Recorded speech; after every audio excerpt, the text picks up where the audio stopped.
Welcome to the next room.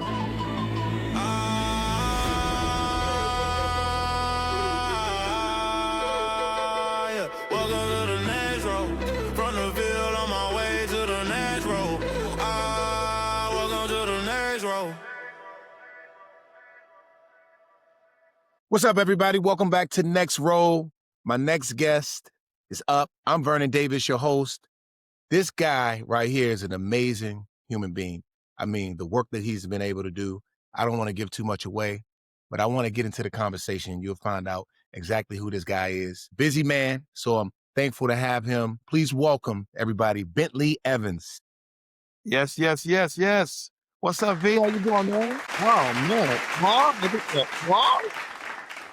Should I say, Bentley, should I say, what's up? Hey, listen, it never died. Matter of fact, it's more popular now than ever because, people walk up to me and I'm going, I don't even look like that anymore. And they still reckon. Man, I was watching it, man, when I was looking, doing some research on your stuff. I was just looking at that scene, man. You so almondy. Yeah. That was so funny, man. And you know what? I had some guests on here, some ball players who went from playing ball to acting and things of that nature. A lot of people don't understand, like, the creativity, the vulnerability that you have to have and able to even do something like that. You know what I mean? Yeah. It takes a lot. Yeah, it takes a lot. And I remember when I was going from football and trying to step into the entertainment space, I thought it was just going to be easy. Oh, this is easy. Dude, acting is harder than football. Like, you know what I mean? The craft, everything that you have to put into it from the creativity standpoint, man, is unbelievable. No question. It's like you got to be on when they say be on. You know what I'm saying? It's like, it's pretty amazing, especially when you're doing comedy. Drama, well, we all know drama. We got drama in our lives every day, so it's not too hard to reach for that. But when you're doing comedy and somebody just commands you to be funny right then and there, it's a lot of pressure, bro. And a lot of pressure. Yeah, and I think that's really why I kind of made that kind of a pivot in going behind the scenes, because I was like, I don't need that kind of pressure. I could still be in the same business, but do it a little differently and have more control. So, it worked out in my favor, or it's working out, I should say. Yeah, no, absolutely. And you grew up in View Park, Windsor Hills, right? Yeah, man. So I'm born in the Bay Area. Born in the Bay, raised in LA.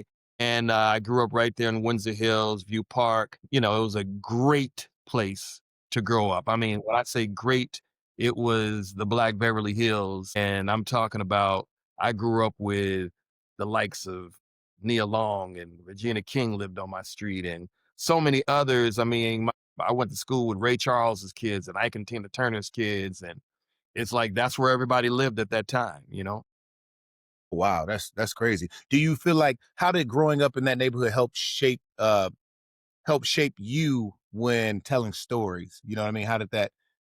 Did it have to do anything with your storytelling?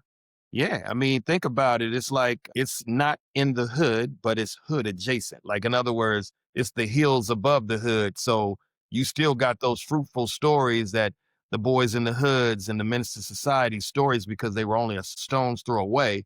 However, there was a sense of prestige and pride about and living in those hills. And they knew the difference. The people that lived down below us, they could tell when you weren't from there, and they tell you, all right, it's 7:00. Sun's getting ready to go down. Get your ass back up that hill.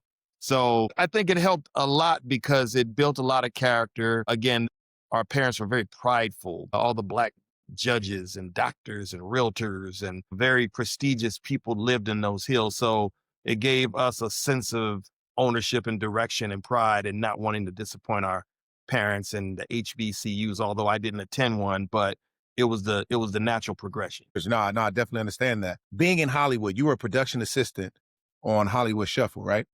Yeah, that's how I got started. Yeah, what's something people don't see behind the scenes? What have you? Can you give us kind of a little bit about what that was like as a production assistant? Well, you know what? It's like I fell into it. I didn't even know what a production assistant was when I did it. I just knew I wanted to be in show business in some shape or form. I knew that the streets were possibly calling and I didn't want to answer. So I needed to find some positive direction to do with my life. And a friend of mine, Tommy, he introduces me to Robert Townsend. And I didn't, like I said, I didn't even know what I wanted to do. And Robert was like, well, I can't, I don't have time to give you a direction. What I can tell you is if you're interested, then be over here tomorrow with some donuts and help load these cars up, because that's what we need from you. So it's just like a production assistant. That's what the acronym PA is for. It's where, you do everything that the producers don't want to or don't have time to do. So it's like you're the errand guy. You go get the lunches, you're sweeping up, you're doing all the dirty work. But the beautiful thing about it is when you're starting in a bottom position like that, you get a bird's eye view at everything. So you know every department. And if you're good enough and you have common sense enough to know how to get along with people, people see that and they want to take you with them on the next project and the next project. And then your career starts to advance from there. Yeah, a wise man once told me, he said, if you have likability, you have possibility. And it seems like that's something that you've always had throughout most of your career. That's why you're in the space that you're in right now. Did you ever imagine as a young actor showing up on these small roles that you'd become this creative engine that you are, behind shows like Martin, Jamie Foxx? No, I didn't believe it. As a matter of fact, I used to see Keenan Ivory Wayans and Robert Townsend and Eddie Murphy and all these guys. These guys were like my heroes. They were like role models without even knowing that they were my role models. But I never looked at it like I could do it. I always looked at it as like that's what they do. And I'm just lucky to be around them. That's a poor sense of thinking, but that's just how I was thinking at the time. And then it was like, it's infectious. You're around them enough, then it kind of starts to spread. But then you do need that one individual that really has belief in you and says, hey, I think I'm gonna take you to the next level with me because I'm going. And that's what happened to me. That's how I was able to transcend a lot of the negative things that would hold you back normally. So yeah, it just worked out, but I never saw it for myself.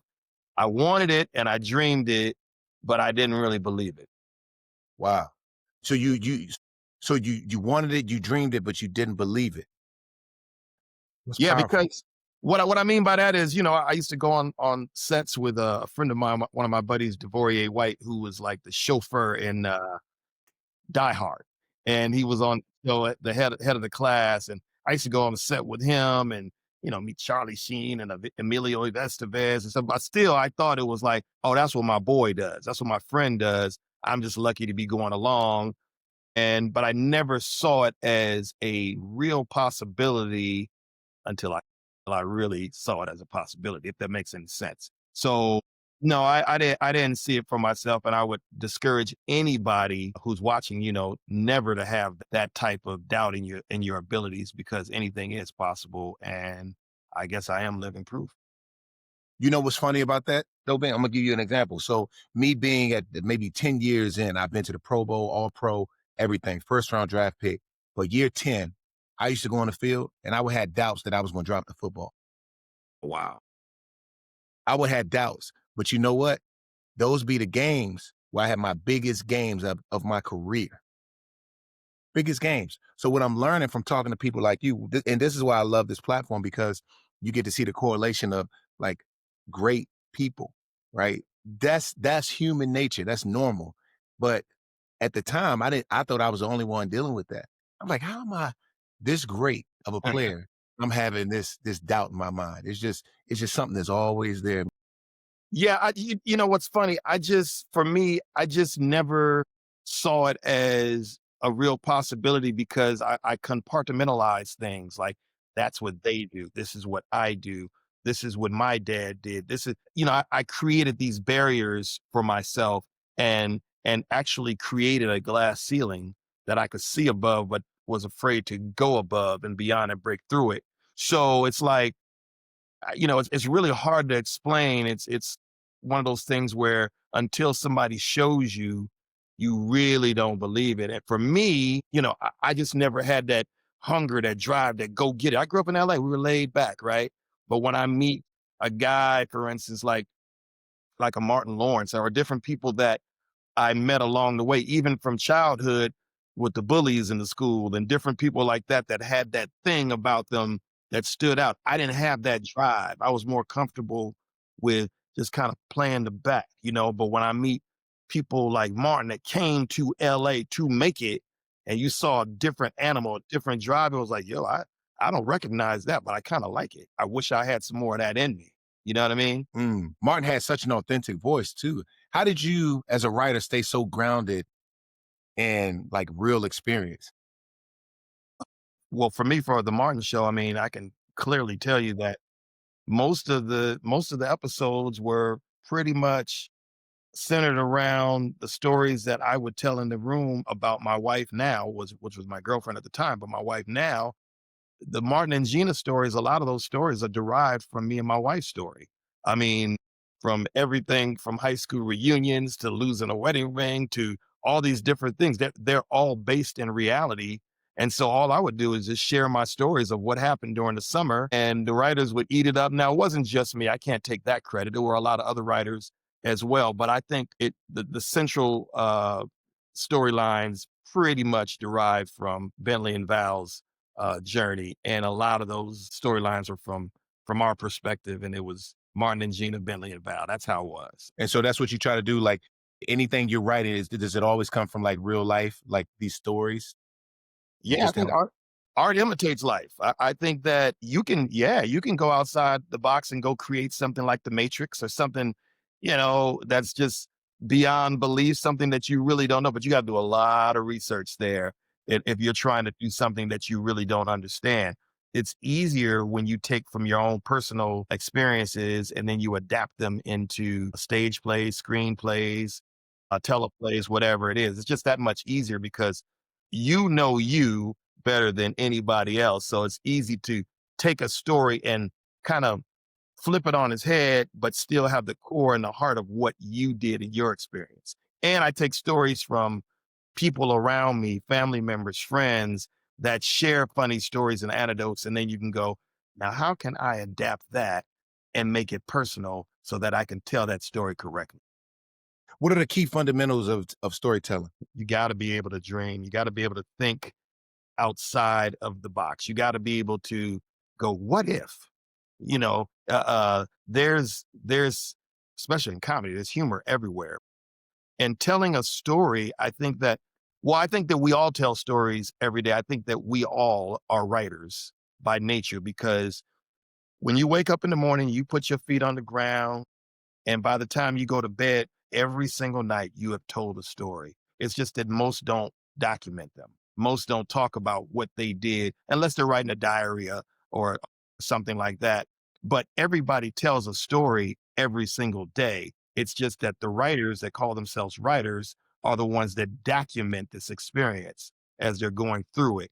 And so you write autobiographies every single day. But now when it comes to writing fiction, again, it's just the imagination and being able to place yourself in the protagonist's eyes or the antagonist's eyes. It just really depends on how you're trying to spin it. Like with Denzel Washington with Training Day. I mean, he got an Oscar for it. It was the first time that he played a bad guy, and he was the antagonist in the film, but everybody wanted to see him win. So it was like it just depends on how you want to flip it. Is my opinion. Yeah, is there always an antagonist in every story? I think it has to be. I think there is no story unless there's an antagonist. There's got to be, there's got to be heaven and hell. There's got to be a devil or a witch. There's got to be, or God even. There's got to be two sides in order for a current to run. You got to have negative and positive. And a lot of times, an antagonistic character may not be perceived as that because that character may have heart as well, but because it's that character is keeping the protagonist from achieving what they want, naturally they become antagonistic. That makes sense. That makes a lot Even of if it's sense. a romantic story, even a husband and a wife, and if the wife wants something, but the husband doesn't want her to have it, he's an antagonist by nature. And he could be correct in his thought process of protecting her, but he still becomes an antagonist. That makes a lot of sense. That Yeah. makes so much sense. And a lot of your, would you say Who would you say you got your creativity from? Is it from your mom, your dad? How did you become this creative engine that you are? Because a lot of times, even for myself, I learned. So I went to school for criminal justice, and then one day I walked into I was in study hall, and my academic counselor was sitting there, and I just saw this art on the table. I told her, I said, I think I want to change my major. And she's like, why you want to do that? I said, I don't know. I just feel like I want to change my major. Fast forward, 3 years go by. Now I'm a professional and I changed my major. Now I'm a professional in San Francisco playing for the 49ers. And I opened up an art gallery. I got all that stuff going on. And then I learned that my biological granddad was an artist. How about that? Yeah, it was something that was in me the whole time, but I just didn't know why all this was happening. So where did it come from for you? You know what? I don't know that it comes from either one of my parents. Of course, I was in a household with both of my parents. I was that fortunate. I think that my father probably had a little bit more of an imagination than my mother did or does, because my mother is a very grounded, very sensible person, where my father was more of the dreamer, and he had to be. He was an orphan. He had to. I can't even imagine what that was like, being orphaned in the 90s and you black. I can't even imagine. So you had to have the ability to dream bigger and to get yourself out of those circumstances. But as far as the creativity side of it, nobody in my family was in it before me and my sister. Cause like we were like watching the Little Rascals and trying to figure out how we could be the Little Rascals and how we could create tents in the backyard and doing funny sketches and stuff like that. And when my father got us our first camcorder, one of those big, huge camcorders with the VCR, we just started making skits. We didn't even know what we were doing, but we were making sketches and stuff like that. So realistically, my sister and I were just experimenting. And she was like, like Miss Popular growing up where I wasn't. And she would get all the friends in the neighborhood to come over and we would give each other roles and we would just shoot stuff and, the bad quality, because they didn't have good quality cameras back then and we didn't know how to look nothing. But we were trying, and she got into some kind of film school program, and she went her route and went to USC, where I went the other route, the rogue route of starting out as a PA and then learning by being there, just by being on sets. So realistically, I don't really know where it comes from, other than the fact that I think that we had enough peace and love in our life to grow up to where we could dream. We didn't have to get out there and get a job and work. We didn't have that struggle at home where you felt like you had to get out in the world and help your parents. We were able to dream, and I think that that's what I would have to attribute it to. Wow.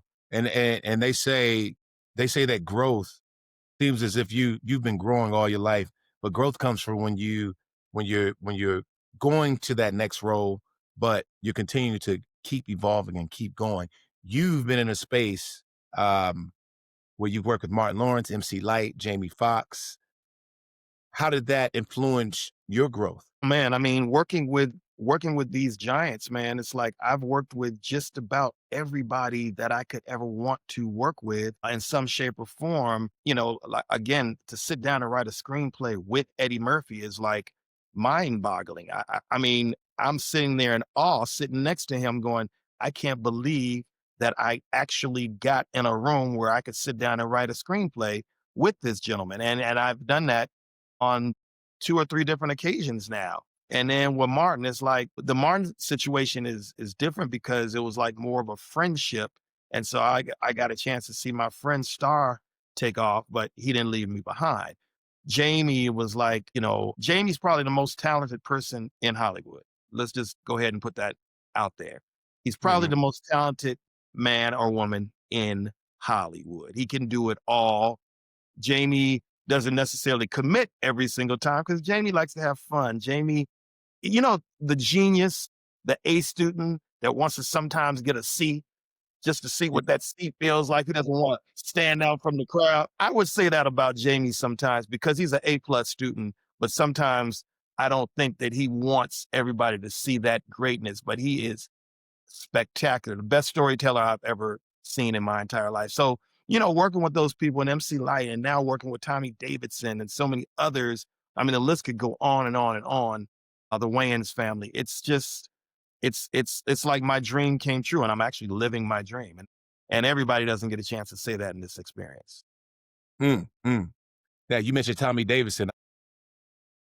I remember going downstairs and I kept seeing this picture on my coffee table. My dad would be in the back room. My grandmother's in the kitchen cooking. See this man. Then I see the guy come in the house. He's in the house often. He's outside on the porch. Turns out it's Tommy Davis. How about that? He live near you? Uncle Ricky. He and my Uncle Ricky were like this. And he became like, I guess he became like family to our family. So he was just always around when I was a kid. Yeah. And then Tommy and I actually ended up doing like this sizzle last year in DC is a comedy. It was the first time we ever did anything since I seen him since, growing up and things of that nature. So it's a small world. I heard you mention his name. So I was like, it's a small world.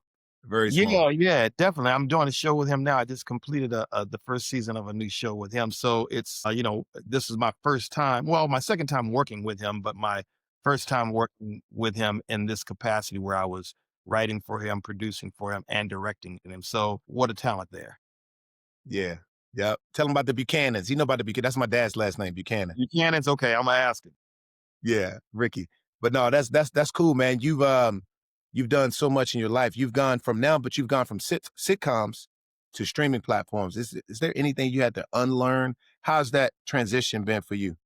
No, not when it comes from the different mediums to which your distribution flows. It's all the same thing. It doesn't matter. It's content and distribution.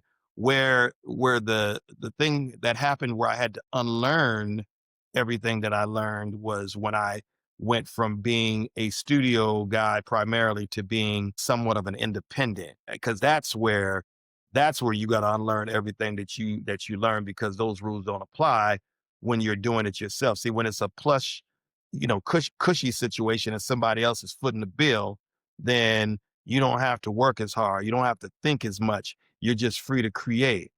But when you're the Mhm. proprietor and you're footing your own bill and you got to clean up the bathroom at night and you got to make sure that the sets are built and do your own accounting and all that, that's where you start to say, whoa, this is not what I thought it was. And so I got to learn how to cut corners. I got to learn I don't need that person. I don't need that guy to just hold a light there. And I don't need anybody to move a chair around for me on set. I got to do all that myself. So you start learning that these rules that you came up under don't really apply to what you're doing. And that way, and in that way, you have to think for yourself, and you have to unlearn everything that you thought that you were going to learn, or that you thought you knew, I should say. So that's where I would have to attribute that to that portion of it. Yeah, that makes a lot of sense.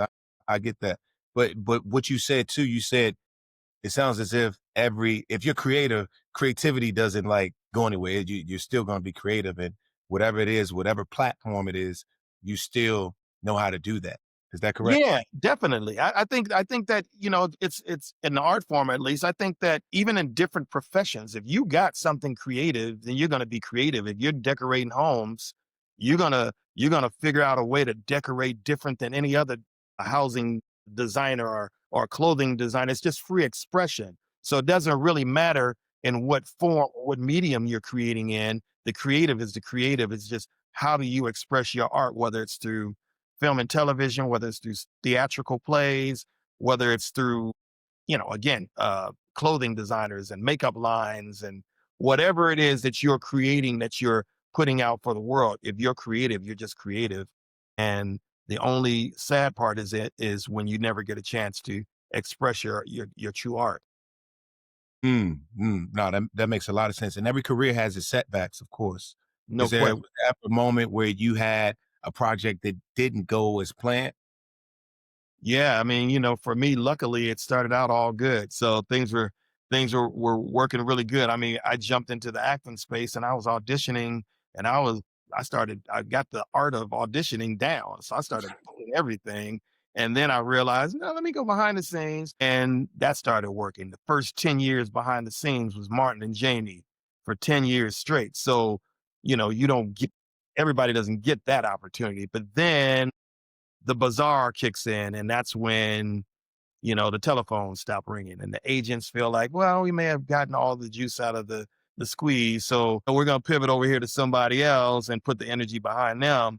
And so most people kind of falter by the wayside when that happens and kind of like shy away from the business. But when you're determined to do something and you feel like they might be done with me, but I don't think the audience is done with me. I still have something to say. At that point in time, nobody could stop you. You know what I mean?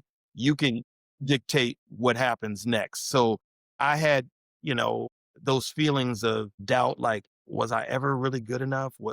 Did this, was this a fluke? And then, I waited till everybody thought I was a fluke. And then I came back with a vengeance and caught them all by surprise. And what I mean by that is, hey, everybody was doubting me. And then I had to reimagine what my career is now. What's my new position? How do I do this? And now I'm running a studio. I started my own studio, and I had to just think outside the box again and try to create something. So yes, there were those doubts, and I had setbacks, especially after the Jamie Foxx show. Whereas I felt like, and I don't mean this to be a racially stimulated conversation, but I felt like if I was a white guy, they would have just kept feeding me and feeding me and feeding me. But I felt like because, there's a certain way that the industry sees African American, showrunners and creatives, that they feel like once they've got the punch out of them, then we move on. So I fell victim of that, and I started really having doubts. I got out of the game for a minute and got into real estate and started flipping properties and started selling properties to celebrities. Chris Spencer, I sold Kevin Hart his first house. I started doing all kinds of stuff like that. But then the real estate market crashed, and I'm back to square one. How do I feed my family? Go back to what you love, and that's entertainment. That's what I Yeah. did. No, that's amazing. As a showrunner and creator, how do you balance that half with the business side of TV? Well, again, that all came from doing it independently, because when I was doing, at the height of my career, doing Martin, the Jamie Foxx show, basically running two shows before the age of 30, a pocket full of money and stuff like that, I didn't even know what show business was. In other words, I just knew that I knew about the show and I knew that we were making money, but I didn't understand the business side of show business. So until I did a movie, I did a small independent movie called Rude Boy, the Jamaican Don. And, it's out there on Amazon and you can find it, Rude Boy. Me and my partner, Trent Gums, who's my business partner to this day, he and we just decided, hey, you know what? Let's take a little bit of money and let's get these little inexpensive cameras and let's just go shoot a movie. And we went down to Jamaica because we couldn't afford the American actors. So let's go get some of these Jamaican actors that are stars in their own right, and we could create something that's, for that little cottage industry in the Caribbean. And we went and shot our own movie, and we wrote a script, we shot it, and we did our own distribution. And that small movie changed everything for me, as far as now I understood the business side, the distribution side, the marketing and promotional side. I understood it on a very small scale. And that was my grad school years. I'll just put it to you like that. Wow, that's crazy. That's because you've done a lot of stuff, man. A lot of great things. And that's why you were perfect for this platform. And, a lot of your words are definitely going to inspire the people listening. I just want to remind everyone that they can get this interview and every interview I do sent directly to their phone automatically. All they have to do is hit the little follow button on Apple and Spotify. And if you're on YouTube, you can follow us as well. Bentley, you have a son. You also have a daughter in this space. Your son's an actor, your daughter's a writer. How does it feel to collaborate with your kids? It's not easy. It's not easy because, for a few different reasons. My daughter is so much like me that we butt heads a lot, but she's so smart. And I think that I really do believe that she's more talented than I am. And she definitely is not afraid to be all that she could be. But, it's like she challenges me. I challenge her. I think that both of us try to impress each other.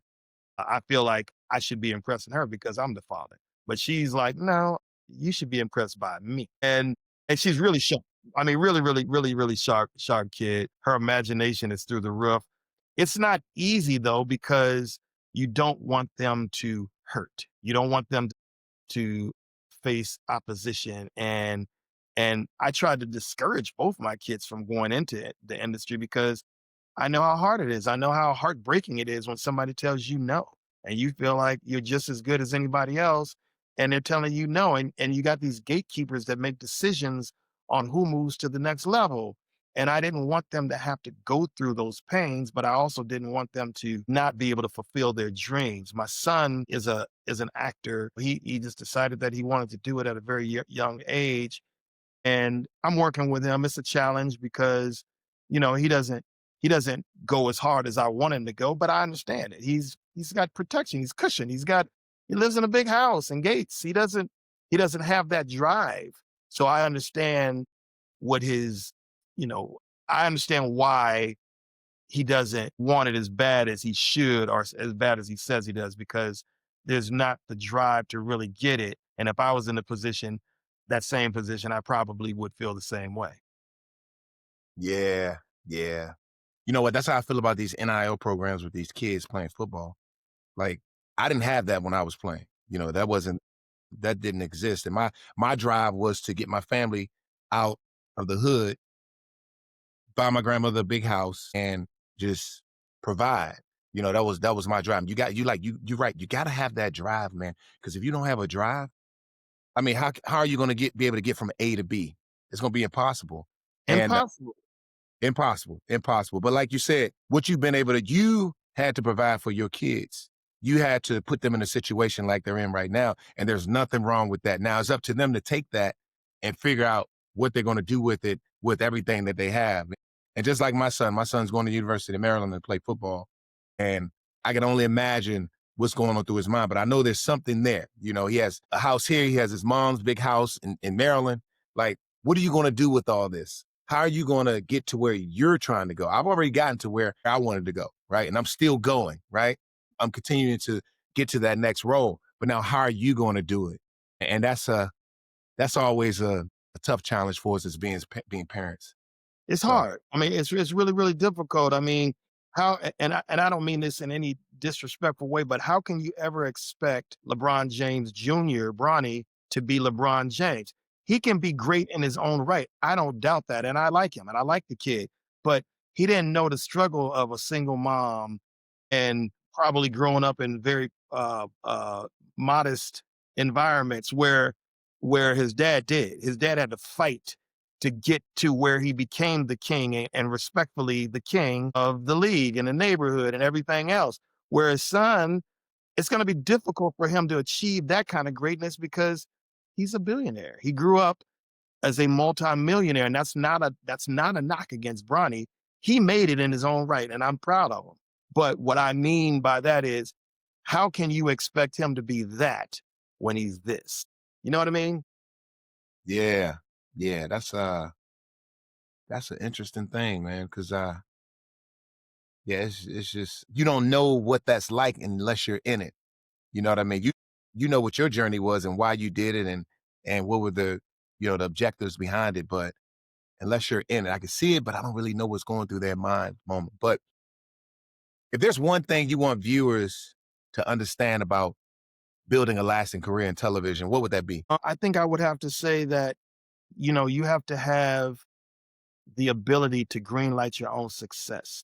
You have to be able to understand that nobody's going to give it to you. You have to be willing to take it. You have to be willing to do the things that most others won't do. And that's not even with creativity. That's with the drive and the hustle to get your creativity seen. You got to be able to, really, really dare to be different, and not using that as a cliche term. You gotta be different from the bunch. You have to be able to take a lot of rejection, but you have to understand that the yes is just right on the other side of no. It's just right there. Just stick in there long enough and your turn will pop up, because I never believed that my turn would pop up. And then all of a sudden it was like somebody picked me out of the crowd and said, "You." And it was like, whoa. And it finally happened for me, probably when I was at the brink of changing my mindset and going in a different direction. So who really knows that where it's going to go, but only one person's journey that's driven by that one person can dictate where they end up in the end. So I would just say to really, really be able to greenlight yourself, never let anybody tell you no, because enough no's after a while get canceled by one yes. So that's what I would have to say about that. And any other part of the business as well, but especially in television and film. Yeah, it's kind of like if you show up at the barbershop, if you're hanging around the barbershop long enough, you're gonna eventually get a haircut, right? That's it. That's it. It's one of the things. Yeah, and it's opportunity. When opportunity meets preparation, that's when it's there. Like a lot of people ask me now, and they say, "Why do you continue to like you love acting? You like acting?" I say, "Yeah, I love it. I think it's great to be able to use your emotions and to use like things you've done in life into these different projects." And they say, "Why do you have an acting coach still?" I was like, "Because I mean, I feel like I have to keep working, even if I'm not booking anything or I'm working towards something great. It's not about what's going to happen to me right now or the next 3 to 5 years, maybe in 10 years. That's what I'm preparing for, right? Even when, even when that camera's not right there, I'm still working, still preparing. And that's just a testament to just my hard work and dedication, and everything that I want for myself. Listen, and just like in any sport, you gotta I mean, if you're gonna be a professional, no matter what level, you still got to coach. I was talking to Marlon Wayans about 3 days ago, and with this new movie he's got out, I asked him how he got through that because it was such a trying role for him. He said, "Well, my coach, I had to have my coach. He still has a coach. He's going to continue to have a coach, somebody that can talk him through difficult moments and difficult decisions that he may be making incorrectly for the character. So, in order for you to be the best that you can be, you always need a coach. Always. Always, Always. always. Bentley, I'm at year 14, right? I'm gonna take this journey. So when I got to Denver, I won a Super Bowl in Denver, but I got traded from the San Francisco to Denver. The knock on me was that I was getting old. I was washed up.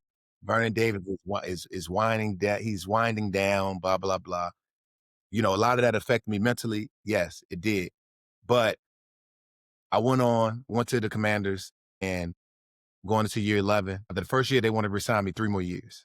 Right? I just kept fighting, kept going. But I'm saying that to say that by year 14, my coach was still correcting me on things. And somebody might say, how's he in year 14 and he's still reverting back to old habits, right? He still need coaching and on how to take certain angles or how to, push up 10 yards and come back downhill and come towards the quarterback. Like all of those things, because our mind, a lot of times we just revert back. That's just the human mind. And you need that coach. So once we understand that and we can see that, look, I'm never going to be perfect. I'm always going to need guidance. I'm always going to need help. And that's the way I understand it. Yeah, man. And sometimes, it's not even about the coach teaching you something new. Sometimes they're there just for reassurance.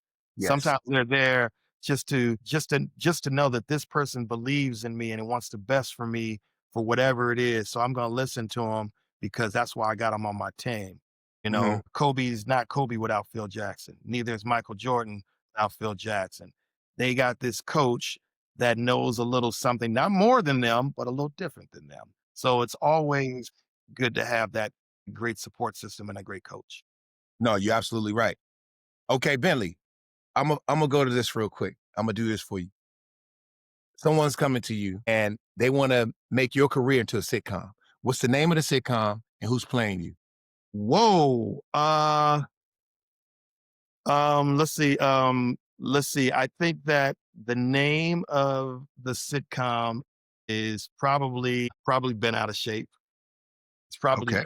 it's Ooh. probably it's probably been Woo! Hold up. Where you pull that one from, Bentley? You just made that up? right off the top. My gosh. Man, this dude is crazy. You a genius, man. That's crazy. Been out it. It's That's probably cool. so it's Been Out of Shape, and I would have to find an actor that has. Ooh, wow, I wouldn't even know. I'm gonna go ahead and say because you got to go with somebody younger than you. I would go ahead and say somebody like Lance Gross. Gross is that Lance Gross? Uh, dark Okay. skinned brother Yeah. that's been in comedy, understands comedy and stuff like that. And so So I would say that. Now, on the dream side of things, I would probably say somebody, it's going to sound crazy, but I'll say somebody like Jamie Foxx, because Jamie does an impeccable impersonation of me. He does one of everybody, but he's the only person that I've ever looked at and said, damn, that's me. Matter of fact, Jamie played me in the movie Collateral. So you have to go back and look at his interviews and things like that when he was talking about what Wow. inspired him to play the character for Collateral, which he got an Oscar nod for. And he will tell, he said it in several interviews, he latched on to Bentley Kyle Evans because he liked what my character stood for. And so he took all of my characteristics and attributes and kind of put them into this character. And he brought me on set to meet Michael Mann and to meet Tom Cruise and all of it, just to tell them this was my inspiration for the character. So maybe Jamie Foxx. I mean, next time you see him, tell him to do an impersonation of me and see if it's real. No, I'm gonna have to do that. That's funny, man. I never knew that. That's pretty cool. That's dope. That's dope. Outside of television, Bentley, is there a scene, or maybe there's a scene or a show that you did that you were in, you look back, you be like, wow, that's funny, or surprises you based on how far you've come? You ever reflect back, go back, look at things like Yeah. that? Yeah, I mean, stuff like that. Like I hate to see the scene that I did in House Party. I hate that scene where there's a big turd in the toilet and I'm in the bathroom and I'm like, it wasn't me. Just I hate the way I looked in it. I hate everything about it. I made a huge leap from that. The funny stuff that I did obviously was the Martin stuff where I played the character doing the use of Almond and all that stuff at the DMV. And I think I ended up doing like five or six episodes of Martin. So yeah, I mean, when you start going back, I think there was a scene that I did on Family Matters where I had to grab Urkel and throw him across the room. And I'm going, matter of fact, it's so funny. I was watching Family Matters on Instagram today and I was like, hey, I walked through that door before. I know that doorway. I was there. It's kind of cool to be a part of television history too, having that kind of little bit of in my pedigree. You know what I mean? That's dope. What's something surprising that people might find about you? Something surprising about you that people might find that you do when you're trying to unwind? I'm a cigar smoker. I smoke cigars. I like smoking a good Cuban stogie and stuff like that. Some people would believe it, but then some people may not. I love traveling. Those aren't surprising things. I think people would expect that from me. But I think the most interesting thing that I am involved in right now that I think that people would not expect from me is that I'm very deep in the process of learning a second language. So I took on the journey of learning Spanish during the pandemic and I'm intermediate right now. I could go to Spain and hold my own. I'm better understanding than speaking, but I can speak it a bit. And so I think that people would be surprised to know that I am trying to become bilingual very quick. And I like the ideology of being uh, a polyglot, learning multiple languages. And so, hey, if time permits, I plan on doing that. Well, that's dope, man. So you continue. That's cool. That's pretty cool. And you can hold your own, you can talk to anybody and just have a full out conversation. Yeah, I could watch a whole movie in Spanish and know the whole movie and pretty much, yeah. But it took time and practice. And, they say that 10,000 hours, I haven't put my 10,000 in, but I'm probably about a third of the way through and I'm really loving the journey. The thing that I love about learning another language is because it challenges me mentally to make me believe in myself that I can accomplish anything that I set my mind to. And sometimes people don't challenge themselves. This has been my own journey and I'm doing it by myself. And, it's been, man, I've had days where I want to quit. I've had days where I'm going, I can't do this. I'm not intelligent enough to do this, but it's not the intelligence that matters. It's the patience and the persistence. That's everything. Bentley, I want to say, man, I know time is running out, man. This has been a great conversation. I can keep going on with you. There's so much to talk about with you, man. You're so creative and everything that you've done, the people you work with, just your resume speaks for itself. And I want to say thank you so much for coming on Next Role. This is definitely going to motivate people, inspire them, and the whole nine. And if you like what we're talking about, please be sure to follow me on Instagram and Facebook at Vernon Davis 85. We have a lot of conversations coming, a lot of discussions. Make sure you tap in. Bentley, thank you. Welcome to the next row.